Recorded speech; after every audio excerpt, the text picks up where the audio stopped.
시청자 여러분 안녕하십니까? 생활뉴스 중부산 김다희입니다. 생활뉴스 중부산 오늘의 첫 소식은요. 동구 일본 영사관 앞 소녀상이 전국적인 이목을 집중시키고 있는 가운데 박삼석 동구청장이 일본 영사관 앞 평화의 소녀상을 찾았습니다. 구청이 예산과 인력을 투입해 체계적으로 관리하겠다고 밝혔습니다. 신병균 기자입니다. 평화의 소녀상이 설치된 일본 총영사관 앞 박삼석 동구청장이 소녀상을 찾아 고개 숙였습니다. 연일 일본 정부의 철거 요구가 이어지고 있는 가운데 동구청이 직접 관리하겠다고 밝혔습니다. 구청이 예산과 인력을 투입해 체계적으로 관리하겠다는 겁니다.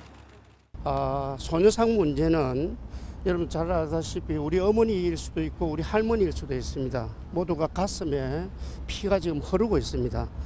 이 문제를 법으로 따질 수는 없습니다. 환경 문제, 청소 문제도 중요하거든요.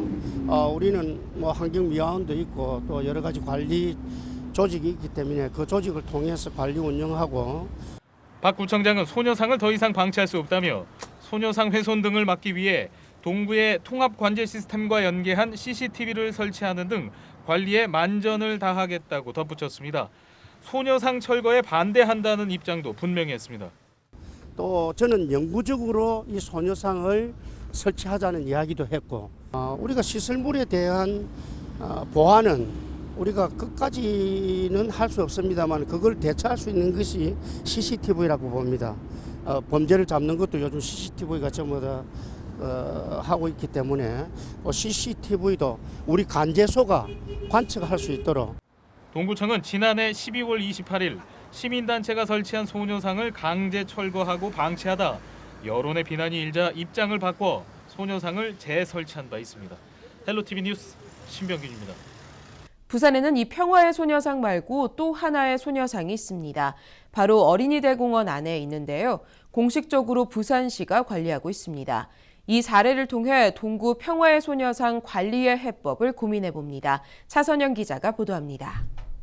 지난해 3월 정신대 문제대책 부산협의회와 부산 시민들의 힘을 모아 초읍 어린이대공원 옆 학생교육문화회관에 건립한 평화의 소녀상입니다. 이 소녀상은 공공조형물로 등록돼 부산시가 관리하고 있습니다.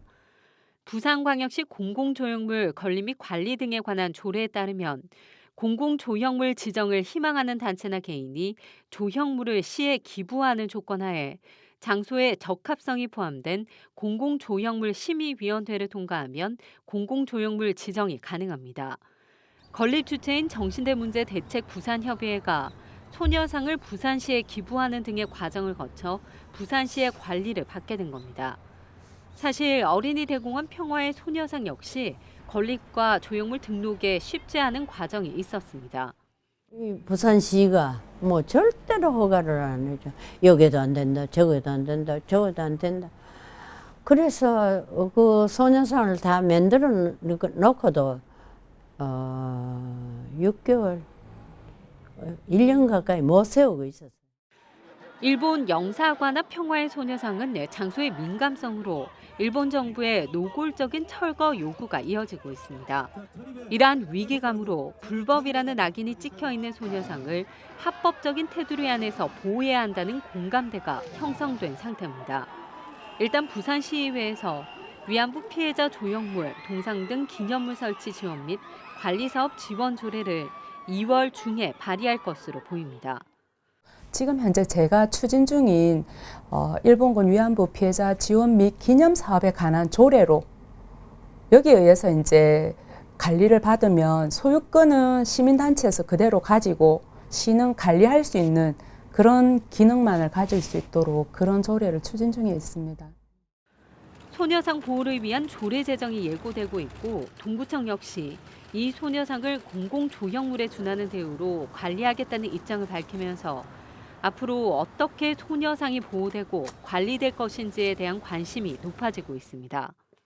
빠른 시일 안에 저희 주최 단위 그리고 시민사회와 함께 협의 테이블을 만들어서 구체적으로 어떻게 보호할 건지 또 이것을 예산을 투입하고 인력을 투입하는 법적 근거는 무엇으로 마련할 건지 이것이 일시적인 게 아니라 장기적이고 안정적인 행정적 담보가 되려면 그런 제도적 장치 또한 중요하다 생각해서 그런 논의들을 가지길 원하고 있고. 한편 박광온 더불어민주당 의원은 전국의 55개 평화의 소녀상을 국가가 직접 관리하도록 하는 법률을 19일 대표 발의했습니다.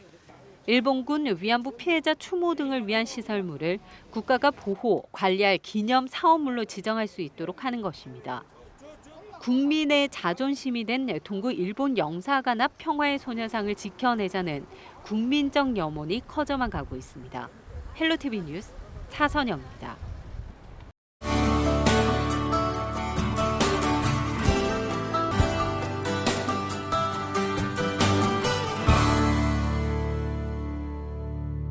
생활뉴스 중부산 우리 동네인 시간입니다.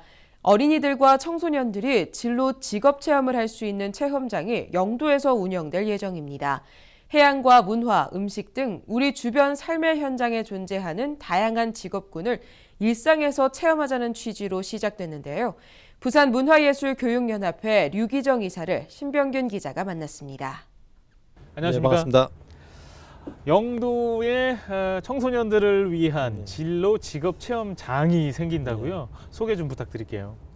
실제 진로 직업이라 하면 정말 많거든요. 왜 그러냐면 내가 살고 있는 곳을 중심으로 해서 뭐 옆에 세탁소가 있을 수도 있고 슈퍼마켓이 있을 수도 있고 거기에 뭐 수선하는 아니면 커피숍도 있을 수 있고 이 모든 것이 우리 직업과 연관된 것인데 그런 것보다는 우리 일상 속에 있는 것들을 좀 이렇게 하찮게 보고 이제 그 상품화된 것들에 의존해서 뭐 일종의 그런 기업이 운영하는 그런 직업 체험장을 찾아가기도 하는데 우리가 이런 것 요소보다는 우리 원자체 삶의 현장인 곳을 우리가 아이들이 직접 체험해보는 그런 계기가 되면 어떨까. 그래서 영도라는 지역 전체를 활용하는 그래서 아이들이 내 일상 속에서 쉽게 내 모습을 발견할 수도 있고 아니면 내 미래도 설계할 수 있는 그런 기회가 됐으면 좋겠습니다. 네, 어묵 업체를 비롯해서 해양대학교도 참여를 하고 적극적으로 좀 참여하시는 것 같아요. 어떻게 좀 프로그램이 이루어지나요? 그러니까 해양박물관만 해도 해양대학이나 간단하게 보면 그런 뭐 기관사라든지 아니면 항해사라든지 그런 다양한 직업군이 있지만 그 안에는 또 보면 해양생물학자라든지 이런 직업군 그러니까 하나의 큰 틀 안에 너무나 많은 직업군이 그 안에 소소하게 있는데 우리가 지금 분류되는 직업군만 해도 우리나라는 10,000개 이상이 되는데 실제 우리가 알고 있는 직업군이 너무 적은 실제 부모가 워낙 적은 직업군만 알고 있으니 너무 적은 직업군만 바라보고 있는 실정이거든요. 그래서 하나의 어떤 큰 틀에 들어가서 그 안을 좀 더 긴 시간을 가지고 상세하게 본다 하면 네. 충분히 자기 스스로 자기 미래를 열어갈 수 있는 많은 기회를 가질 수 있지 않을까 네. 그런 생각을 좀 가지고 있습니다. 못다 하신 말씀이나 또 당부의 말씀 아니면 앞으로 계획 있으시면 끝으로 한 말씀 더 해주시죠. 학교에 저도 진로 강연을 좀 여러 번 갔었는데 또 제가 대안학교를 7년간 운영해서 이제 청소년들을 꽤 지켜본 상황이거든요. 제3자 입장으로서. 네. 요새 청소년을 간단하게 보면 무기력, 그다음 무관심을 굉장히 많은 숫자 학생들이 그런 두 단어로 표현이 되거든요. 그럼 왜 그럴까를 가만히 보면 제가 대안학교에서 볼 때는 어른이 아이들에게 공격적으로 대하지 않는 한 아이들은 절대 반발하지 않거든요. 네. 바닷가에 있는 새도 사람들이 돌멩이를 던지지 않으면 도망가지 않듯이 우리가 너무 우리 청소년들에게 일방적으로 강요하는 사회가 아닌가. 그럼으로 인해서 그것에 수긍하는 아이들은 받아들이지만 그렇지 않은 아이들은 다 이탈하게 만드는 그런 네. 현실인데 그래서 이런 사업들을 통해서 좀 더 청소년이 자기 스스로 자기를 돌아보고 아니면 자기 삶에 대해서 여유를 가질 수 있는 네. 그런 세상 아니면 그런 사회를 만드는데 저도 좀 일조했으면 좋겠다 그런 생각을 가지고 있습니다. 네, 그래요. 요즘 뭐 상실의 시대, 상처의 시대라고 많이 네. 하는데 네. 우리 청소년들이 꿈을 키울 수 있는 네. 그런 체험장을 많이 만들 수 있도록 더 많이 애써주시길 네. 기대하겠습니다. 네. 오늘 말씀 고맙습니다. 예, 감사합니다.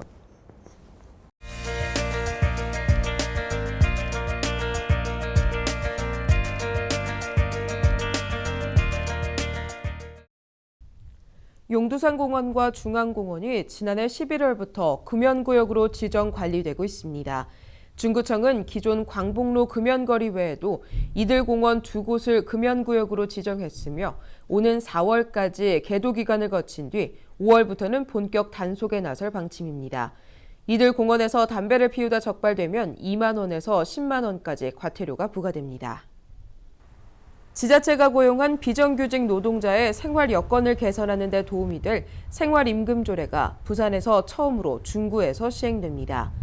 중구의회는 김시영 의원이 대표 발의한 생활임금조례를 19일 본회의에서 통과시켰습니다.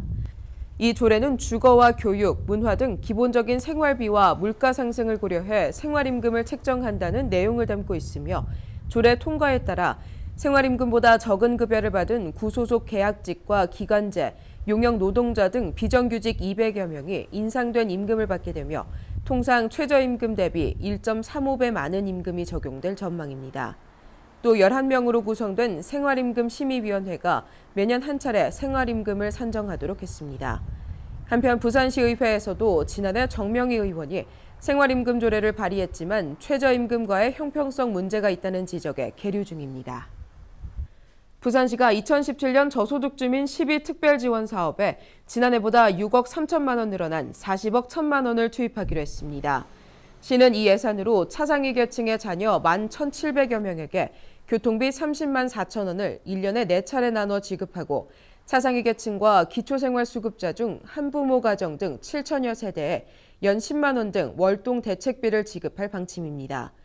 각 사업의 지원 대상은 읍면동에서 연중 신청이 가능하며 다른 사업에서 지원을 받는 사람은 중복 혜택을 받을 수 없습니다. 생활뉴스 중부산에서 준비한 소식은 여기까지입니다. 함께해 주신 여러분 고맙습니다.